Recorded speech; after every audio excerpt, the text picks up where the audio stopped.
ሰላም እንኳን ወደ ዛሬው ውይይታችን በደህና መጣችሁ። ዛሬ የምናየው ታሪክ ሁላችንም የምናውቀውን ግን ምናልባት ብዙ ያልተነካካ ገጽታ ያለውን የሰው ልጅ ከገነት ከወጣ በኋላ ስለገጠመው የመጀመሪያው ትልቅ ቀውስ። አዎ፣ የመጀመሪያው ቤተሰብ፣ የመጀመሪያው ግድያ። ነገሮች እንዴት እንዲህ በፍጥነት ከቁጥጥር ውጭ ሊወጡ ቻሉ? ይሄ ትልቅ ጥያቄ ነው። ዛሬ በኦሪት ዘፍጥረት ምዕራፍ 4 ላይ በጥልቀት እንወያያለን። ለዚህም የመጽሐፍ ቅዱስን ክፍል ብቻ ሳይሆን ታሪኩን ከስነ መለኮት፣ ከባህል እና ከታሪክ አንጻር የሚተነትኑ የተለያዩ ጽሑፎችና ሀተታዎችንም አይተናል። አዎ፣ የዛሬው ዓላማችን ታሪኩን መድገም ብቻ አይደለም፣ ይልቁንም ከላይ ከሚታየው ድርጊት በስተጀርባ የተደበቁትን ጥልቅ ሐሳቦች መፍታት ነው። ለምሳሌ ትክክለኛ አምልኮ ማለት ምን ማለት ነው? ቅናትና ቁጣ አንድን ሰው ወዴት ሊመሩት ይችላሉ? ኃጢአትስ እንዴት ይስፋፋል? እና ከሁሉም በላይ ደግሞ በአንድ ታሪክ ውስጥ መለኮታዊ ፍትሕና አስደናቂ ምሕረት እንዴት ጎን ለጎን ሊሄዱ ቻሉ? ልክ ነው። እነዚህን ጥያቄዎች ነው የምንመረምረው። በጣም ጥሩ። እስኪ ታሪኩን ከመሰረቱን ጀምር። አዳምና ሔዋን ከገነት ከወጡ በኋላ የመጀመሪያ ልጆቻቸውን ቃየንና አቤልን ወለዱ። ቃየን አራሽ ሆነ፣ አቤል ደግሞ እረኛ። ሕይወት ከባድ እንደነበረች መገመት አያዳግትም። በፊቱ ወዝ የተባለው ነገር እውን ሆኗል አይደል? ልክ ነው። እናም በዚህ አዲስና አስቸጋሪ ሕይወት ውስጥ ሆኖ ሁለቱም ለእግዚአብሔር ስጦታ ለማቅረብ ወሰኑ። መስዋዕት። አዎ፣ መስዋዕት የሚለው ቃል ለመጀመሪያ ጊዜ በግልጽ የተጠቀሰው እዚህ ላይ መሆኑ ትልቅ ትርጉም አለው። ከፈጣሪ ጋር ለመገናኘት የተደረገ የመጀመሪያው ሙከራ ማለት ነው። እንደዛ ማለት ይቻላል። እምነትን፣ ምስጋናን፣ ንስሐን የመግለጫ መንገድ ነበር። እሺ፣ እዚህ ጋር ነው እንግዲህ ዋናው እንቆቅልሽ የሚጀምረው።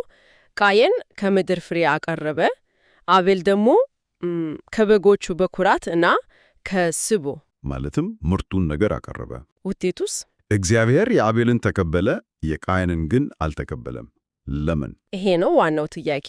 ብዙ ጊዜ የሚባለው የአቤል መስዋዕት ደም ስለነበረው ነው አይደል? አዎ፣ ያ የተለመደ አስተሳሰብ ነው። ነገር ግን ምንጮቹ እንደሚያሳዩት ታሪኩ ከዚያ የጠለቀ ነው። እንዴት? ምክንያቱም በሌሎች የመጽሐፍ ቅዱስ ክፍሎች እግዚአብሔር የእህል ቁርባንን በደስታ እንደሚቀበል ተጽፏል። ስለዚህ ችግሩ የቀረበው ነገር አይነት አልነበረም ማለት ነው? በፍጹም። ዋናው ቁልፍ ያለው ዕብራውያን መጽሐፍ ምዕራፍ 11 ላይ ነው። አቤል ከቃየል ይልቅ የሚበልጥ መስዋዕትን ለእግዚአብሔር በእምነት አቀረበ ይላል። በእምነት? አዎ። ቃሉ የሚያጎላው እምነት የሚለውን ነው። እግዚአብሔር መስዋዕቱን ከመመልከቱ በፊት ወደ አቅራቢው ልብ ነው የተመለከተው። ይሄ ትልቅ የሐሳብ ሽግግር ነው። ስለዚህ ጉዳዩ ስለ አትክልትና ስለ በግ ሳይሆን ስለ አቅራቢዎቹ ማንነትና ውስጣዊ ዝንባሌ ነው ማለት ነው። በትክክል። ይሄ ብቻውን ትልቅ ነጥብ ነው። ነገር ግን ከምንጮቹ ሳነብ በጣም ያገረመኝና ታሪኩን በአዲስ መልክ እንድመለከተው ያደረገኝ አንድ ትውፊታዊ ማብራሪያ አለ። ስለ መንታ እህቶቻቸውም የሚናገረው? አዎ፣ እሱ። ይህንን ብናብራራው ታሪኩን የበለጠ ግልጽ ያደርገዋል መሰለኝ። በእርግጠኝነት ይህ በብዙ ጥንታዊ የትርጓሜ መጻሕፍት ውስጥ የሚገኝ ትውፊት ነው። ታሪኩ እንዲህ ነው። ከአቤልና ከቃየን ጋር መንታ እህቶች እንደተወለዱ ይነገራል። የቃየን መንታ ሉጥ፣ የአቤል መንታ ደግሞ አቅሌማ። እሺ። በወቅቱ በነበሩ ሥርዓት መሠረት ወንድሞች የእህቶቻቸውን መንታዮችን እንዲያጋቡ ነበር የተወሰነው። ስለዚህ ቃየን የአቤልን መንታ፣ አቤል ደግሞ የቃየንን መንታ ማግባት ነበረባቸው። ልክ እንደዛ። ነገር ግን ችግር ተፈጠረ። አዎ፣ የቃየን መንትያ የነበረችው ሉድ በጣም ውብ ነበረች ይባላል። እና ቃየን እሷን ፈለጋት ማለት ነው። በትክክል። ሥርዓቱን በመጣስ የራሱን መንታ ማግባት ፈለገ። እና ይህ ውዝግብ ሲፈጠር አዎ፣ አዳም መፍትሄ እንዲመጣው ሁለቱም ለእግዚአብሔር መሥዋዕት እንዲያቀርቡና እግዚአብሔር መሥዋዕቱን የተቀበለው ሰው የመረጣትን እንዲያገባው ወሰነ። ዋው! ይህንን ከግምት ውስጥ እናስገባ፣ የመሥዋዕቱ ድርጊት ሙሉ በሙሉ አዲስ ትርጉም ይዛል አደል? ስለዚህ የቃየን መሥዋዕት ከመነሻው ጀምሮ በንጹሕ ልብ የቀረበ አልነበረም ማለት ነው። በፍጹም። የግል ጥቅምን የማስቀደምና የእግዚአብሔርን ውሳኔ የመፈታትን ያህል ነበረ። እዚህ ላይ ነው እንግዲህ በማመንና በመታመን መካከል ያለው ልዩነት የሚታየው። በትክክል። ቃየን እግዚአብሔር እንዳለ ያምናል፣ ለዚህም ነው መሥዋዕት ያቀረበው። ነገር ግን በእግዚአብሔር ውሳኔ አይታመንም ነበር። ልክ ብለሻል። ምርጡን ነገር አላቀረበም፣ ምክንያቱም ልቡ በራሱ ፍላጎት ተሞልቶ ነበር። እሺ፣ ስለዚህ መስዋዕቱ ተቀባይነት አላገኘም። የቃየን ምላሽ ምን ነበር? እጅግ ተናደደ፣ ፊቱም ጠቆረ ይላል። ዝም ብሎ ማዘን ሳይሆን ከፍተኛ ቁጣ ውስጥ ገባ። የሚገርመው በዚህ የቁጣ ቅጽበቱ እንኳን እግዚአብሔር ትቶት አልሄደም። አዎ፣ በቀጥታ መጥቶ አነጋገረው። ይህ በራሱ ትልቅ ነገር ነው። እንዲህም አለው፣ መልካም ብታደርግ ፊትህ የሚበራ አይደለንን? መልካም ባታደርግ ግን ኃጢአት በደጅህ ታዳባለች፣ ፈቃዷም ወደ አንተ ነው፣ አንተ ግን በርሷ እንገስባት። ይሄ ማስጠንቀቂያ በጣም ኃይለኛ ነው። በጣም ዘመናዊም ይመስላል። ኃጢአት በደጅህ እንደ አውሬ ታዳባለች፣ አንተ ግን ግዛት የሚለው ሐሳብ ለማንኛውም ሰው የሚሰራ ነው አይደል? ምርጫ እንዳለው የነገረው ነው። ኃላፊነቱ ያንተ ነው ያለው ነው። በፍጹም እድል ተሰጥቶት ነበር። ንዴቱን አሸንፎ ትክክለኛውን ነገር እንዲያደርግ መውጫ መንገድ ተመላክቶለት ነበር። ግን ቃየን ያንን መንገድ አልመረጠው። ማስጠንቀቂያውን ችላ ብሎ ወንድሙን ወደ ሜዳ እንሂድ አለው። በዚያም ገደለው። የሰው ልጅ ታሪክ የመጀመሪያው ግድያ። በአንድ ምንጮች ላይ ቃየን እንዴት መግደል እንዳለበት አያቅም ነበርና ሰይጣን በአንድ ቁራ ተመስሎ ሌላ ቁራን በድንጋይ ሲገድል አይቶ ሐሳቡን እንዳገኘ የሚናገር ትውፊት አለ። የድርጊቱን አሰቃቂነት ያሳያል። የግድያው ፋይዳ ከወንጀሉ በላይ ነው። አንደኛ የኃጢአት መስፋፋት ምን ያህል ፈጣንና አውዳሚ እንደሆነ ያሳያል። በአንድ ትውልድ ውስጥ ብቻ ካለ መታዘዝ ወደ ግድያ። ሁለተኛ ደግሞ ይህ ጥቃት በግለሰብ ላይ ብቻ ሳይሆን በጽድቅ ላይ የተሰነዘረ ጥቃት ነበር። ሐዋርያው ዮሐንስ የገደለው ለምንድር ነው? የራሱ ሥራ ክፉ፣ የወንድሙ ግን ጻድቅ ነበርና ይላል። ልክ ነው። የበደለው ነገር ኖሮ አይደለም፣ የበደለው ጻድቅ መሆኑ ነበር። የአቤል ጽድቅ ራሱ የቃየንን ክፋት አጉልቶ ስላሳየበት።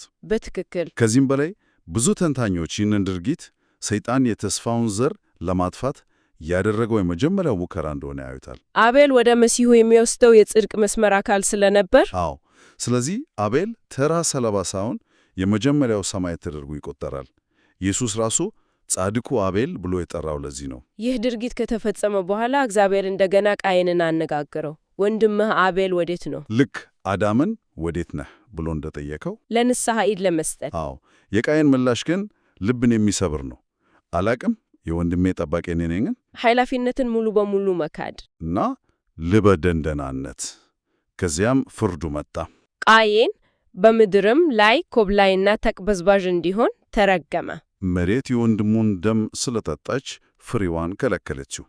ኃጢአት ከእግዚአብሔር፣ ከቤተሰብ፣ ከምድርም ጭምር እንደምትለይ ያሳያል። ፍርዱ ሲነገረው ቃየን በፍርሃት ተዋጣ። የሚያገኘኝም ሁሉ ይግደለኛል አለ። እዚህ ላይ ነው እንግዲህ ያ ጥያቄ የሚነሳው። የሚያገኘው ማን ነው? እውነቱም ነው። ምንጮቹ ለዚህ ሁለት ማብራሪያዎችን ይሰጣሉ። የመጀመሪያው አዳምና ሔዋን ሌሎች ብዙ ልጆች ወልደው ሊሆን እንደሚችል ይገመታል። ሁለተኛውስ? ሁለተኛው ቃየን የፈራው ወደፊት የሚወለዱትን የራሱን ቤተሰቦችና ዘመዶች ነው። የፈጸመው ግፍ የበቀል ሰንሰለት እንደሚፈጥር ስለተሰማው። ልክ እንደዛ የደም ተካካሽ እንደሚነሳበት አስቀድሞ ገብቶታል። እዚህ ላይ ነው ታሪኩ በጣም አስገራሚ መጣጠፊያ የሚያደርገው። ቃየን በፍርሃት ሲዋጥ የፈረደበት እግዚአብሔር ራሱ ምሕረት ሲያደርግለት እናያለን። በፍጹም ማንም እንዳይግደለው ምልክት አደረገለት። ይህ የቃየን ምልክት የሚባለው ነገር ግን ብዙ ጊዜ በተሳሳተ መንገድ ይተረጎማል አይደል? በጣም እንደ ቅጣት ወይም የውርደት ምልክት ነው የሚታየው። ነገር ግን ምንጮቹ እንደሚሉት ምልክቱ የውርደት ሳይሆን የጥበቃ ምልክት ነበር። ጥበቃ? እግዚአብሔር ቃየንን የገደለ ሁሉ 7 እጥፍ ይበቀልበታል አለ። ይሄ ማለት የበቀል ሰንሰለቱን እየሰብረው ነው። በትክክል የራሱን ፍትሕ በራሱ ጊዜ እንደሚያስፈጽም ማሳያ ነበር። ኃጢአተኛውን ቢፈርድበትም ሙሉ በሙሉ ተስፋ አልቆረጠበትም። ፍትሕ ከታላላቅ ምሕረት ጋር የተጣመረበት መንገድ ነው። ድንቅ ምሳሌ ነው። ስለዚህ ቃየን ተባረረ፣ ነገር ግን ተጠበቀ። ከዚህ በኋላ ታሪኩ የሰው ልጅ የተጓዘባቸውን 2 የተለያዩ መንገዶች ያሳየናል። የሁለት የተለያዩ የትውልድ መስመሮች ታሪክ ጀምራል። እስኪ የቃየን ቃየን በኖድ ምድር ተቀመጠ ይላል።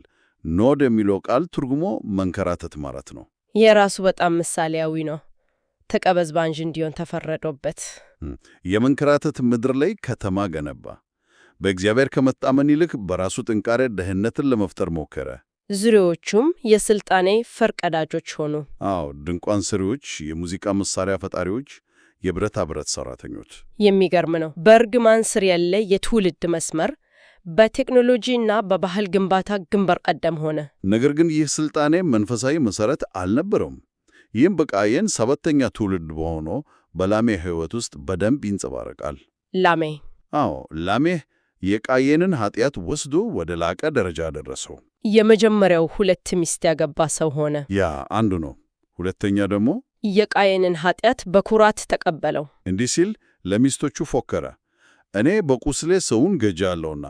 ቃየን 7 እጥፍ ከተበከሉለት፣ ላሜህ ግን 77 እጥፍ ይበከሉለታል። አስበሸዋል። ቃየን ከግድያው በኋላ በፍርሃት ተውጦ ነበር። ላሜህ ግን በግድያው ይኩራራል። የእግዚአብሔርን የጥበቃ ቃል ወስዶ ለራሱ የበቀል መዝሙር አደረገው። የሰው ልጅ ዓመፅና ትዕቢት ጣሪያ የነካበት ቅጽበት ይመስላል። የቃየን ትውልድ መንገድ ይህ ነበር። ታሪኩ እዚህ ላይ ቢያልቅ ኖሮ በጣም ተስፋ አስቆራጭ ይሆን ነበር። እውነት ነው። ነገር ግን ልክ የሰው ልጅ ወደ አንድ አቅጣጫ ብቻ የሚጓዝ በሚመስልበት ጊዜ ሌላ መንገድ ይከፈታል። ሔዋን እንደገና ወንድ ልጅ ወለደች። ቃየን በገደለው ባቤል ፈንታ እግዚአብሔር ሌላ ዘር ተክቶልኛል ስትል ስሙን ሴት አለችው። ሴት ማለት መቺክ ወይም የተሾመ ማለት ነው። ሴጣን ሊያጠፋው የሞከረውን የትጥቅ መስመር እንዲከተል የተሾመው እሱ ነበር። እና ከሁሉም በላይ ወሳኙ ነገር የተከሰተው በሴት ልጅ በሄኖስ ዘመን ነው። መጽሐፉ በዚያን ጊዜም በእግዚአብሔር ስም መጠራት ተጀመረ ይላል። ይህ አዮክ ምን ማለት ነው? ይህ ማለት ሕዝባዊና እውነተኛ አምልኮ እንደገና ታደሰ ማለት ነው። የቃየን ትውልድ ምድራዊ ከተማ በመገንባት ላይ ሲያታክር፣ የሴት ትውልድ ደግሞ ወደ እግዚአብሔር የሚወስደውን መንፈሳዊ ግንኙነት እንደገና መገንባት ጀመረ። ስለዚህ 2 የተለያዩ ከተሞች የተገነቡ ነበር። የቃየን ምድራዊ ከተማ እና የሴት መንፈሳዊ ማህበረሰብ። በጣም ጥሩ አገላለጥ ነው። እንግዲህ የዘፍጥረት ምዕራፍ 4ን ስናጠቃልለው ከአንድ አሰቃቂ ግድያ ታሪክ እጅግ የሰፋ ነው። ስለ ምርጫ ነው። ቃየን ንዴቱን የመግዛት ዕድል ተሰጥቶት ሳለ ክፋትን መረጠ። ስለ እውነተኛ አምልኮ ምንነት ነው ጉዳዩ። ስርዓት ሳይሆን የልብ ዝንባሌ መሆኑን ያሳያል። በተጨማሪም ስለ ኃጢአት አስከፊ እና ፈጣን መስፋፋት ያስተምረናል። እናም ስለ እግዚአብሔር ፍትሕና አስደናቂ ምሕረት ጥምረት። ከሁሉም በላይ ግን የሰው ልጅ ሊከተላቸው የሚችሏቸውን 2 መንገዶች በግልጽ ያስቀምጣል፤ የቃየን መንገድ እና የሴት መንገድ። ይህ ልዩነት በቀጣዮቹ የመጽሐፍ ቅዱስ ታሪኮች ውስጥ ለሚታዩ ትልቅ ግጭት መነሻ ነው። ልክ ነው። ይህንን ውይይት ስንዘጋ ለአድማጮቻችን አንድ ሊያስቡበት የሚገባ ጥያቄ እንተው። እሺ። ምንጮቹ እንደሚያሳዩት የቃየን ዝርያዎች በሙዚቃ፣ በብረታ ብረት ሥራ እና ከተማ በመገንባት ረገድ ከፍተኛ ችሎታና የፈጠራ ተሰጥኦ ነበራቸው። እነዚህ በራሳቸው በጎ የምንላቸው የስልጣኔ እድገቶች ናቸው። እና ይሄ ለማሰላሰል የሚጋብዝ ጥያቄ ያስነሳ። ከእግዚአብሔር የራቀ ወይም አመፀኛ በሆነ መንፈስ የሚመራ የሰው ልጅ እንዴት አስደናቂ የሆነ የፈጠራ ሥራዎችና የባህል እድገቶችን ሊያመጣ ቻለ? በምድራዊ እድገት እና በመንፈሳዊ ጽድቅ መካከል ያለው ግንኙነት ምን ይመስላል? እና የሰው ልጅ ፈጠራና ችሎታ ከእምነት ውጪ ሲሆን ወዴት ሊያመራ ይችላል? ይህ በቀጣይ ውይይቶች ልንመለስበት የምንችለው ጥያቄ ነው።